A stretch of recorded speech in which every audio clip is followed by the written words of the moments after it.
Sebelum memulai pelajaran hari ini, sebaiknya kita berdoa terlebih dahulu agar apa yang kita kerjakan mendapat keridhaan dari Allah.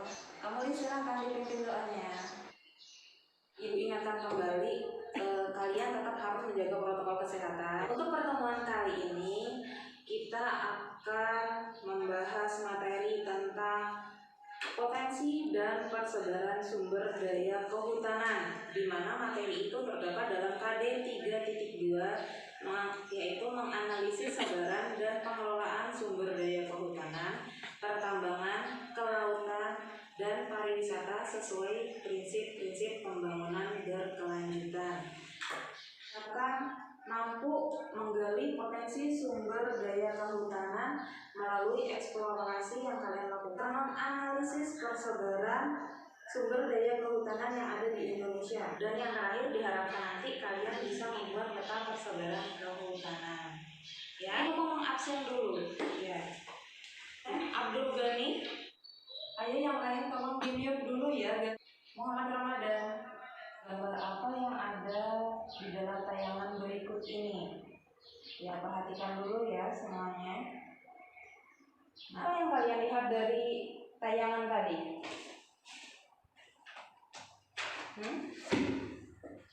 Jenis-jenis hutan. Kenapa? Apa lagi? Hutan.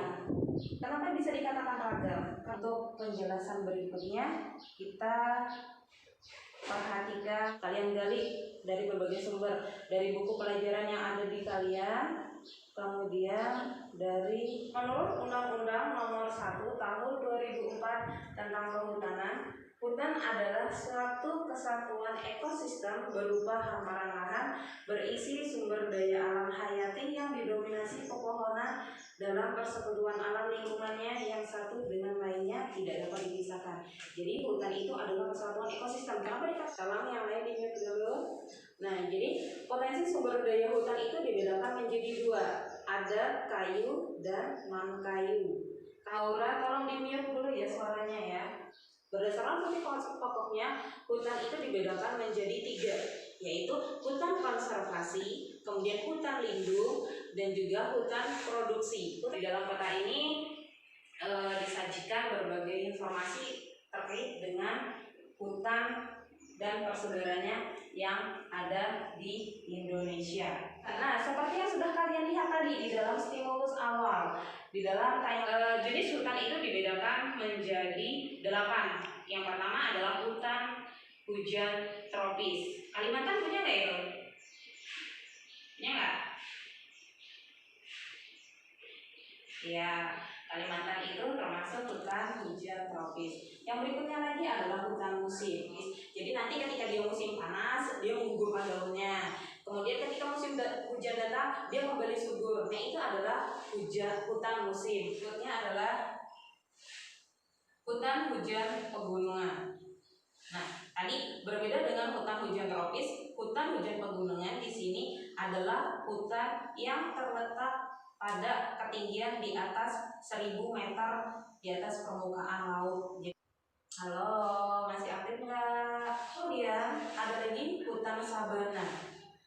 Hutan sabana adalah kawasan hutan merupakan padang rumput yang ditumbuhi oleh semak atau perdu yang diselingi sebaran beberapa jenis pohon seperti pohon palem dan akasia. Kemudian yang berikutnya adalah hutan rawa. Hutan rawa. Bagaimana Mutia? Bisa diulang pertanyaannya? Rumbia itu adalah salah satu jenis pohon yang hidup di hutan rawa. Yang berikutnya adalah hutan mangrove. Nah, gunakan bahasa Indonesia yang baik dan benar ya.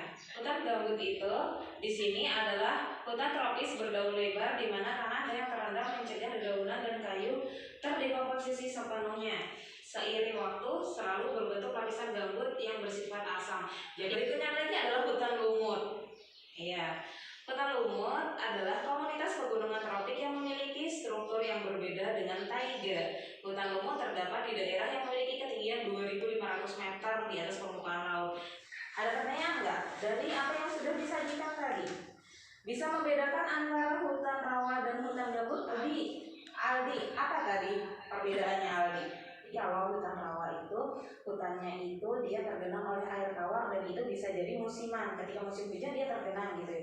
Tapi kalau hutan gambut itu airnya bersifat basah. Perbedaannya hutan hujan tropis dengan hutan hujan pegunungan. Bisa nggak membedakan?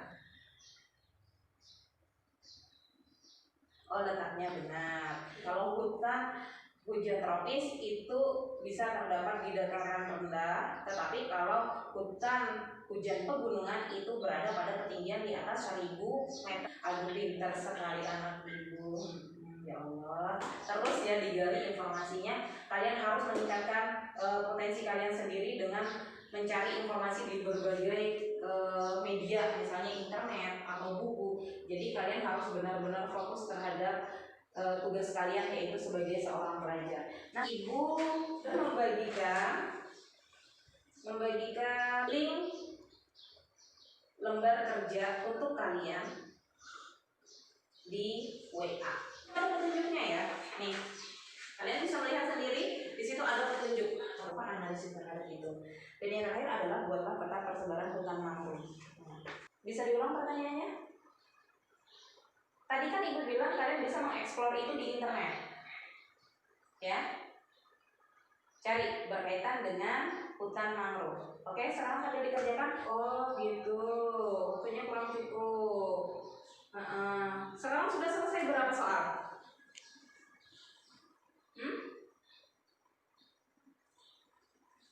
Satu. Reja sudah selesai.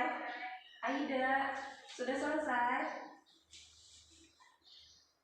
Belum. Marni? Oh, sedikit lagi. Apa kesulitannya? Gimana? Kesepakatan aja. Karena di sini kita terbatas waktu dan kalian harus belajar dengan pembelajaran yang lain lagi kan. Nah, jadi boleh kita sepakat besok itu tugas dari lembar kerja itu harus kalian kumpul. Kalian bisa mengirimkan itu melalui WA group ataupun melalui classroom dari materi yang sudah kita pelajari hari ini. Ada yang bisa menyimpulkan nggak? Oke, terima kasih Adriano. Ada lagi yang menambahkan? Nah, jadi potensi hutan ada dua, yaitu kayu dan non kayu. Ada lagi? Apa aja? Berdasarkan fungsi pokoknya, hutan dibedakan menjadi tiga, yaitu hutan konservasi, hutan lindung, dan hutan produksi. Ya. Ternyata materi kali ini bisa kalian serap dengan baik. Materi kali ini bisa kalian terima dan kalian paham tentang itu. Alhamdulillah sekali. Tahu potensi yang ada di hutan itu seperti apa saja. Nah, itu yang ada di Indonesia. Artinya apa? Indonesia itu kaya. Ya enggak? Kaya. Dengan belajar geografi ternyata kita bisa tahu aneka macam jenis hutan yang ada di Indonesia. Nah, harapannya apa? Setelah mengetahui itu kalian bisa menjadi warga negara masyarakat Indonesia yang lebih cinta lagi terhadap Indonesia. Salah satunya dengan cara apa? Dengan belajar geografi. Ini harapan kalian nantinya bisa menjadi lebih cinta lagi terhadap Indonesia. Oke, selanjutnya ada quizzes. Nanti kalian kerjakan quizzes itu dimana? Oke, paham? Seperti biasa kalian mengerjakannya melalui classroom. Ibu ingatkan kembali bahwa besok kalian harus mengumpulkan lembar kerja tadi yang sudah kita sepakati bahwa kalian akan mengumpulkannya besok. Untuk materi kita yang akan datang masih dengan KD yang sama, tetapi dengan pokok materi yang berbeda, yaitu mempelajari tentang potensi dan persebaran pertambangan yang ada di Indonesia. Karena kalian harus tetap selalu menjaga kesehatan kalian. Ibu akhiri pertemuan hari ini. Terima kasih